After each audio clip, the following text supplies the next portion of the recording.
From Hollywood, it's time now for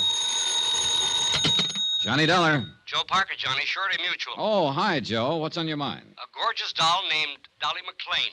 Remember her? Sure. The Champagne Dream Girl. Yeah. Dancing darling of the roaring 20s. Finally married Barnaby Cronin, didn't she? Right. And for a wedding present, he bought her the Circle of Fire. Oh, yeah. One of the 5 most beautiful necklaces in the world. Diamonds and emeralds. Worth $500,000. It's been lying in a bank vault for the last 10 years since Barnaby died. We carry the insurance. So? She's coming out of seclusion, Johnny, giving a party. Just like the old days, she says. May go on for a week. Her last fling. And she's going to wear the Circle of Fire. Uh-oh. Get the picture? Gallons of champagne, everything mixed up, crazy. And that old lady with $500,000 around her neck. Target. You've got a problem, Joe. Johnny, we've got a problem.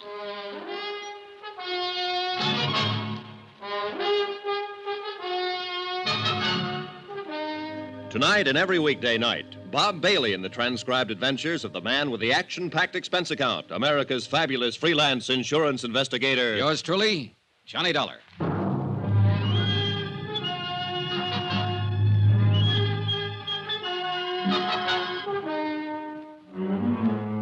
Expense account submitted by Special Investigator Johnny Dollar to the Home Office, Surety Mutual and Trust Company, Hartford, Connecticut. The following is an accounting of my expenditures during investigation of the Cronin matter. Item 1, $14.80. Transportation to New York and to the apartment of America's one-time dream girl. One time, a long time ago. How do you do? I'm Johnny Dollar. I believe Mrs. Cronin is expecting me. I'm Mrs. Cronin, and yes, I am expecting you. Won't you come in? Oh, thanks.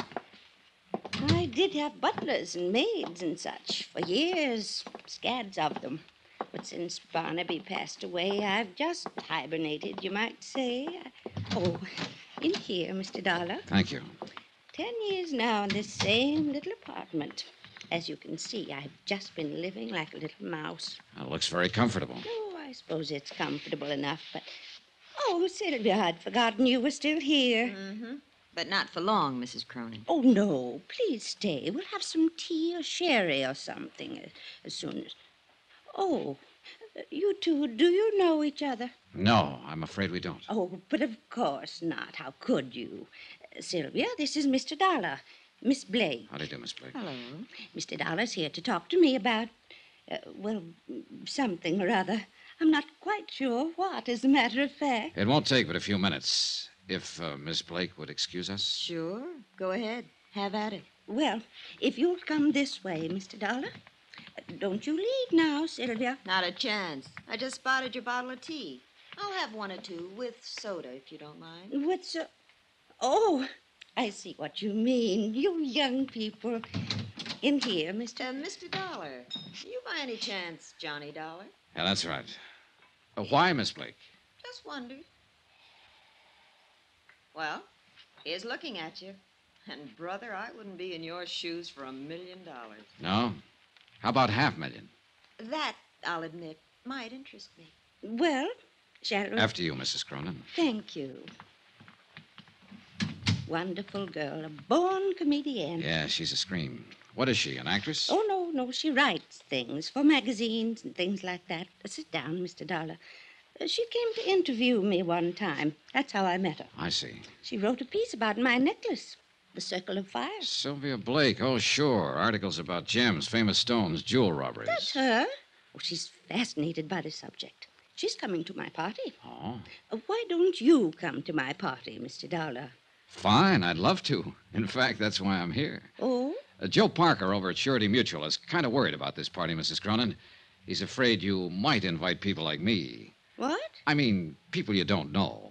You're a detective. In a way. I told Joseph how I felt about that. He's not going to send any detectives around snooping into things, spying on my guests, wearing the hats in the house. Huh? Oh, not that you're like that, of course. But it's the principle of the thing. Well, wouldn't you have a better time at your party if you knew you were safe? Mr. Dollar, it was at a party that Barnaby gave me the Circle of Fire. Our wedding reception. There were over 2,000 guests, 1,000 of them invited. And we danced. Oh, we danced all night. And the necklace was beautiful. And I was beautiful. Back then. True, but And then afterward, at 4 o'clock in the morning, we drove through the park in a hansom. Just the two of us. And the driver, of course. And I wore the circle. And I was safe, Mr. Dollar. I was perfectly safe. maybe you were just lucky that night. Barnaby was so wonderful. And he could make living so wonderful. Well, I don't doubt it. He was probably a man who could manage things pretty skillfully. He was running 2 railroads and a bank, all at the same time. Then I imagine he had no trouble arranging for your safety without even letting you know about it. You mean guards all around? It's possible. Yes, it is. He was like that. He never wanted anything to worry me. All right, Mr. Dollar. You win. Good. But it's only because of one reason. I like you. And I want you at my party. Thank you, Mrs. Cronin. Oh, you're going to love every minute of it. It's up in the Adirondacks. Our old summer place. Joseph told you, I suppose. Yes, he did. Mrs. Cronin. And the people I've invited, hundreds, literally. People I knew in the old days. Of course, a lot of them won't come, but, it was strange. So many of the letters came back undelivered. Mrs. Cronin. Oh, Sylvia, I didn't hear you. Come in. I'm the sneaky type. You've got a visitor. Says he's an old friend. Really? Well, I suppose I'd better see you. You'll excuse me, Mr. Dollar. Sure, go ahead. You and Sylvia talk to each other. I brung the bottle in case you're interested. Short on the soda. Right. She's on a cloud by herself. Of course, some of the invites to the party were undelivered. Those beautiful people had a habit of dying young. Say when. When? Who's the visitor? I'll guess with you. Looks like an overgrown leprechaun. Said his name was Shorty Weber. Shorty Weber. You know him? I know of him, an old-time song and dance man, among other things. She probably worked in a show with him back in those dear dead days. Anyway, he's got an invite clutched in his sweaty little palm. Another freeloader, I suppose. Aren't we all? I am, yes. Not you, though. You're working your way. Isn't that what you're doing, one way or another? Meaning? A magazine article, just in case. Written right on the spot. Attempted theft of the Circle of Fire. Clever jewel Why thief. do you say attempted? I'm working my way, remember? Sure, I remember. But it won't be attempted, Johnny. Somebody's going to get that necklace before the weekend is over. I'll bet on it. Would you care to name any names?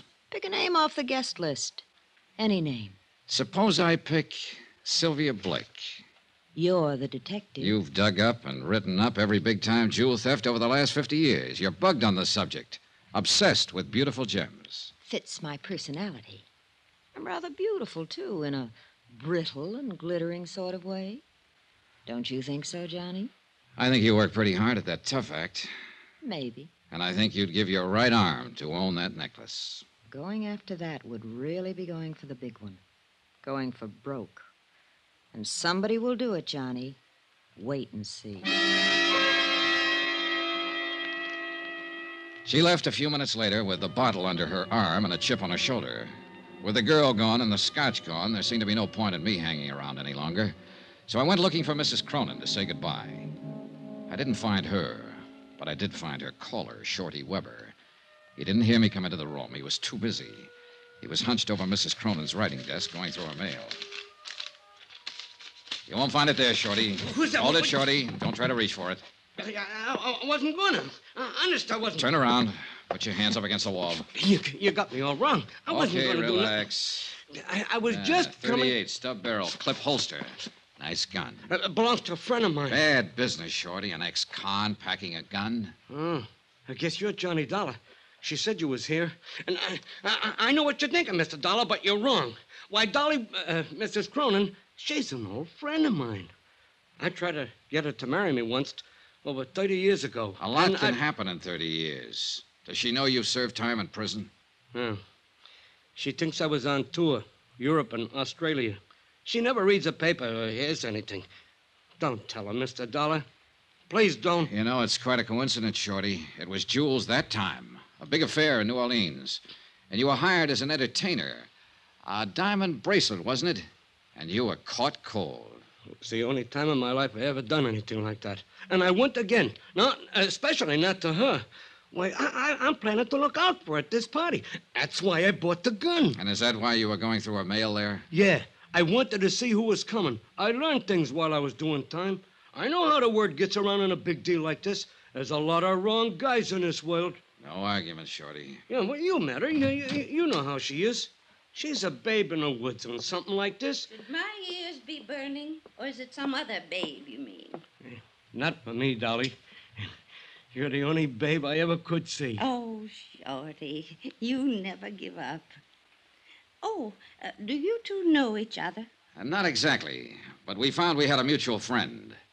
A certain state prison warden. Oh, how nice. Shorty's always doing benefits at those places. Dolly. Yeah, that was it. He did a benefit there. Oh, well, I'll bet you went over big. Well, you know. You're too modest, Shorty. Why, they loved him, Mrs. Cronin.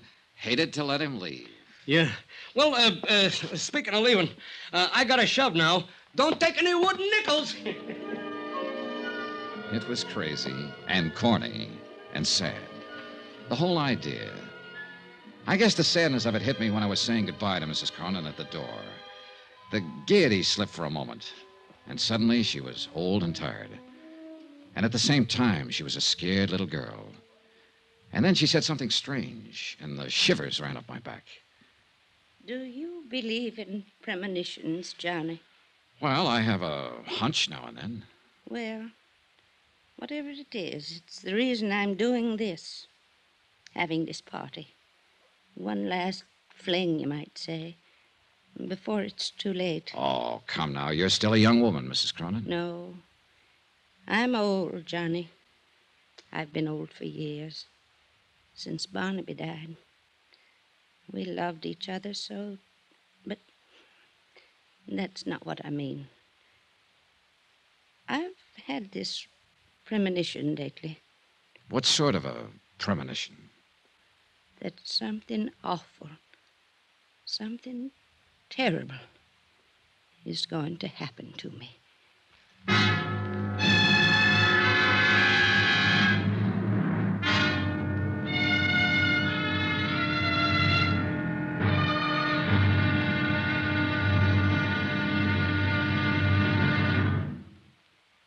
There'll be another intriguing episode in our story of the Cronin matter tomorrow. Tomorrow, a man who's afraid of his shadow, a girl who's afraid of nothing, and a stranger who strikes in the dark. Join us, won't you? Yours truly, Johnny Dollar.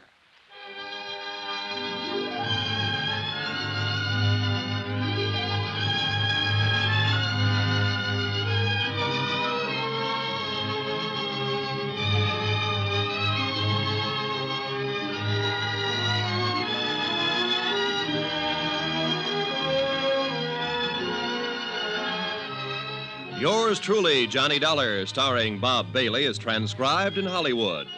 Written by Les Crutchfield, it is produced and directed by Jack Johnstone. Be sure to join us tomorrow night, same time and station, for the next exciting episode of Yours truly, Johnny Dollar. This is Roy Rowan speaking.